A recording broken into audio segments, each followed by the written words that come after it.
Hello दोस्तों, आज है 24 जुलाई। आज का दिन इतिहास की दृष्टि से बहुत ही महत्वपूर्ण दिन है। आज ही के दिन 1991 में डॉक्टर मनमोहन सिंह जी ने बतौर वित्त मंत्री अपना पहला बजट पेश किया था। यह बजट इतिहास में एक गेम चेंजर बजट के नाम से जाना जाता है।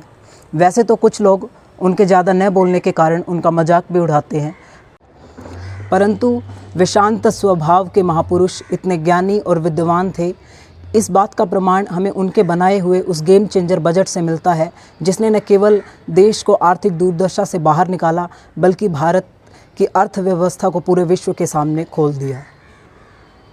उस वक्त देश की अर्थव्यवस्था बहुत ही खराब थी, इसलिए प्रधानमंत्री श्री नरसिम्हा राव जी ने उस समय रिज़र्व बैंक ऑफ इंडिया के गवर्नर रह चुके डॉक्टर मनमोहन सिंह जी को अर्थव्यवस्था सुधार के लिए बड़े कदम उठाने की छूट दी थी।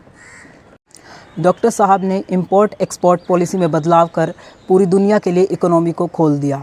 उस वक्त कस्टम ड्यूटी जो 220% थी, उसको घटाकर 150% कर दिया गया। भारत के फॉरेक्स अकाउंट और राजकीय कोष में बिल्कुल भी धन नहीं बचा था। ऐसी अवस्था में डॉक्टर साहब ने एलपीजी रिफॉर्म्स को उनके बजट में इंट्रोड्यूस किया।